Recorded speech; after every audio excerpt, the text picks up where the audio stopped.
Let's be honest. I'm not supposed to. What was the last film that really moved you? I like to biddy the old films now and again. What was the last film that really mattered to you? That sort of changed your life or helped you see the world in a new way? Keep talking, preacher. When was the last time you even went to the cinema? The streaming services and social media attention spans have changed the game. That's undeniable. But is modern cinema even worth the attention it would take to enjoy the latest Marvel adventure Nothing about this feels right. or feminist-friendly action thriller? You sure you want to do this? Is it me? Oh, yes? Or has Hollywood just sort of forgotten how to tell a basic story or craft a decent character? Is it all just politics, or have we forgotten the basic fundamentals? What does it even take to make a great story or a great character? And why were the classics so great in the first place? He's looking at you, kid. Let's find out.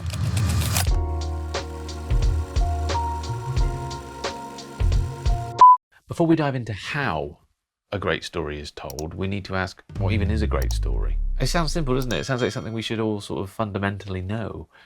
But you'd be surprised how modern films and TV programs just sort of forget the basics or even skip over them entirely. We're talking about the fundamental and foundational building blocks of storytelling, the core elements of what have made stories powerful for thousands of years. And no, it's not just about flashy effects and edgy plot twists. Simply put, a story is just a sequence of events that connects a character's journey through challenges, choices, and consequences. It's a very simple concept, but so often lost in modern media that prioritizes style over substance and even politics over entertainment. In its most purest form, a story isn't simply what happens, but why it matters. I'm 37? Every good story has at least two things: a character and conflict. The character provides us with a central hub for emotional attachment and is basically what the story is about. Conflict is what drives the narrative. Without conflict, there is no room for growth, and without room for growth, there is no change. And if you don't have change, you don't have a story, just a moment in someone's life. If the hero doesn't learn to grow, there's no emotional payoff. If the villain doesn't at some point gain the upper hand, then there's no sense of jeopardy. And then if they don't get their inevitable comeuppance, well, that's just teasing. Oh, stop sounding stoppy.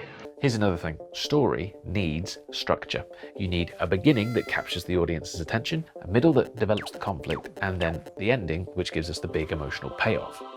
It sounds basic again, but let's face it, Hollywood and TV execs from both sides of the Atlantic have strayed away from these basic storytelling principles. Too many modern films are all about getting the audience attention at any means necessary. That's not how the Force works. And cramming as many political references, elements, and archetypes into them as possible over actual storytelling. The result? Films that feel like a string of events rather than a coherent narrative. Characters that feel like they don't belong or aren't genuine, not to mention the overuse of CGI that looks like it was rendered for the PS1 engine.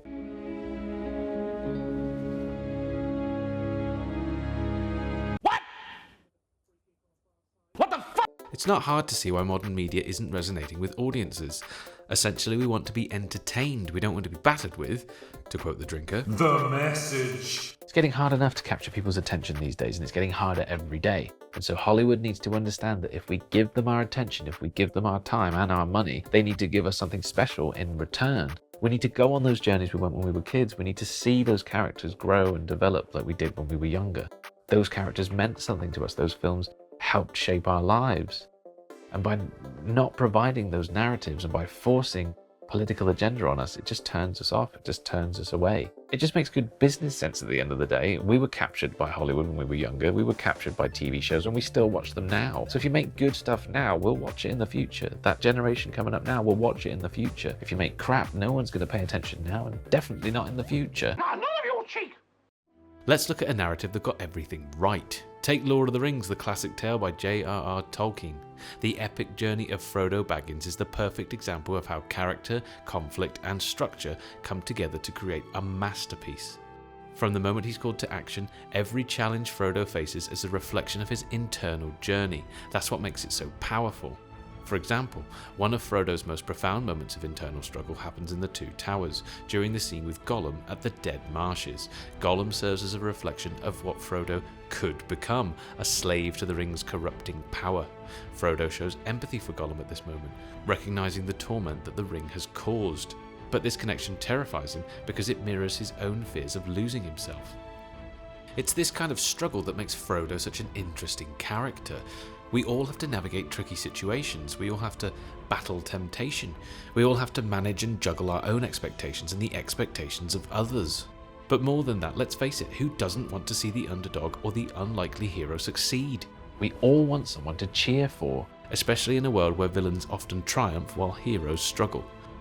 Great stories remind us that true heroes earn their victories through perseverance, sacrifice, and growth, showing us that even when the odds are against us, the fight is still worth it. Well, that got a bit heavy.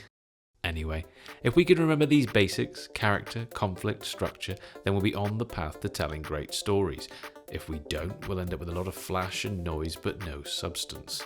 I bypassed the compressor. If we don't get back to finding those characters that we can all get behind, and not just mushy non-characters that support the message over the story, well then we're just conducting an exercise in propaganda and not entertainment that can advise, impassion, and most importantly, entertain. Would you like to know more? So, next time you're watching a film, ask yourself, is this a story? Or just a random series of events? Thank you very much for watching, and I really appreciate your time. If you took anything away from that video, please do consider hitting the like button and let me know your thoughts in the comments below. I'm in the middle of putting together a whole series of videos just like this one on storytelling, filmmaking, great characters from history, the history of cinema, TV, video games. If that sounds great, then please do consider subscribing and hitting the bell icon, and I'll see you in the next video.